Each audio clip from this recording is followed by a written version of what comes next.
Boy 7 awakes from coma, whispers something to nurse, she call the cops. The boy lay still in his hospital bed, surrounded by the soft beeps of the machines that monitored his vital signs. His parents sat on either side of him, holding his limp hands and staring at his pale face with a mixture of hope and despair. They had been here for weeks, never leaving their son's side, waiting for the moment when he would open his eyes and look at them again. Hey there, Viral Videos here. Before we go on, like this video, smash the subscribe button and click the notification bell. We post the most beautiful, amazing, and scary videos every single day. Let's proceed with the video.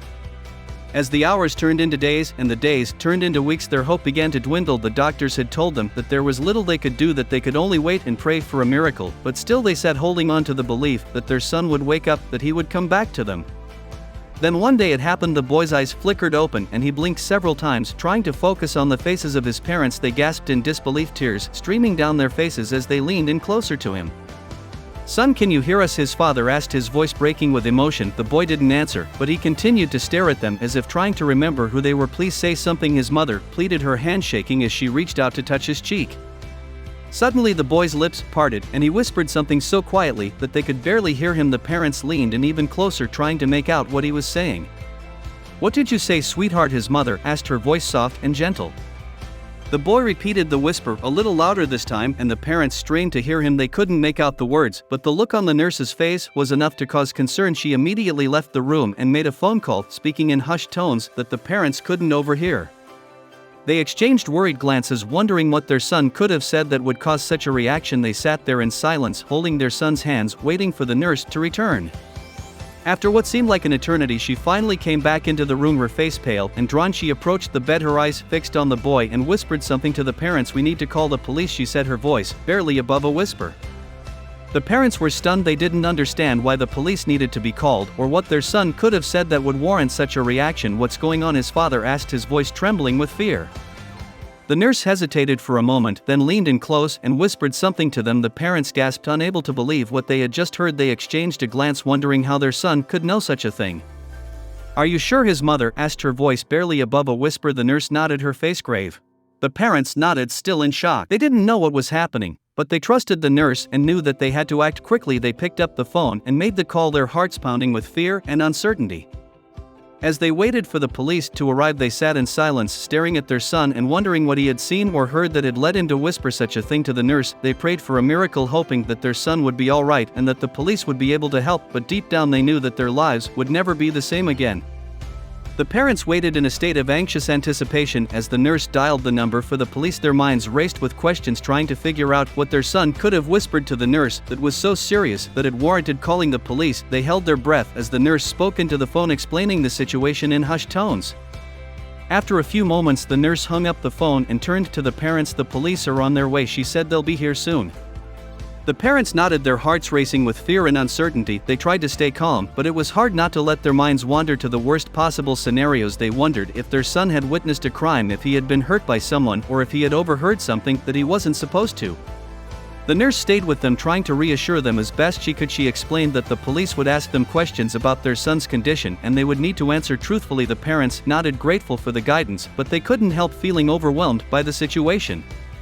After what seemed like an eternity, they heard a commotion outside the door. The sound of footsteps and voices grew louder, and they knew that the police had arrived.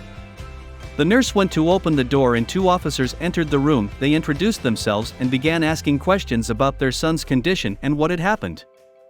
The parents did their best to answer the questions, telling the officers everything they knew about their son's illness and his sudden awakening. But when the officers asked about what their son had whispered to the nurse, the parents hesitated. They didn't want to divulge anything that might put their son in danger, but they also knew that they needed to be honest. Finally, after a moment of hesitation, the father spoke up. He whispered something about a man, he said, his voice shaking with emotion. "A man who hurt him." The officers exchanged a glance and one of them pulled out a notepad. "Can you tell us more about this man?" he asked.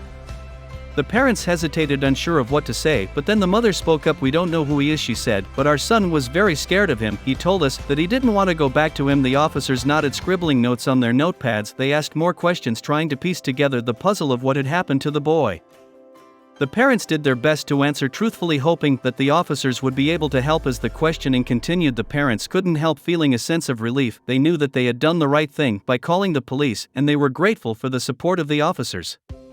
But they also knew that the road ahead would be long and difficult. They didn't know what had happened to their son or who had hurt him, but they knew that they would do everything in their power to find out. The police continued their investigation, interviewing hospital staff, reviewing security footage, and following up on leads. The parents waited anxiously for any updates, hoping for some kind of breakthrough in their son's case.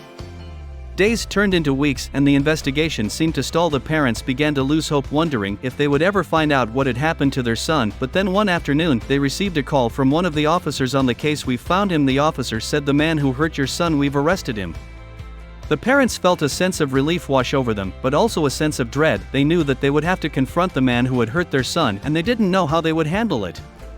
The next day, they met with the officers and were shown a photo of the man who had been arrested. They didn't recognize him, but they knew that he was the key to finding out what had happened to their son. The man was brought in for questioning, and the parents were allowed to sit in on the interview. At first, the man denied any involvement in their son's case, but then he began to crack under pressure. He admitted to being the one who had hurt the boy, but he refused to say why. The parents were devastated by the revelation, but also relieved to finally have some answers. They knew that their son had been through a traumatic experience, but they also knew that he was strong enough to recover.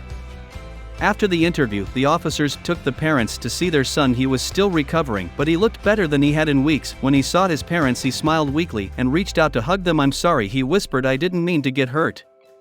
The parents held their son close, tears streaming down their faces. They knew that there would be a long road ahead, but they also knew that they would do whatever it took to help their son heal.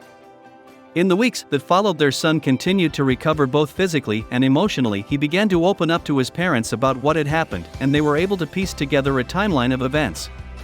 It turned out that the man who had hurt their son was a stranger who had taken advantage of his innocence and trust. He had lured the boy into a car with the promise of candy and then taken him to a secluded area where he had hurt him. The man was eventually sentenced to life in prison, but the family knew that it would take much longer for their son to fully heal.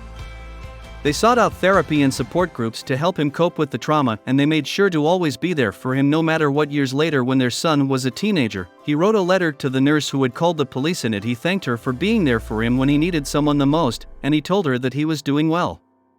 The family had been through a traumatic experience, but they had come out the other side stronger than ever. They knew that they would always carry the scars of what had happened, but they also knew that they would never forget the power of hope, love, and resilience.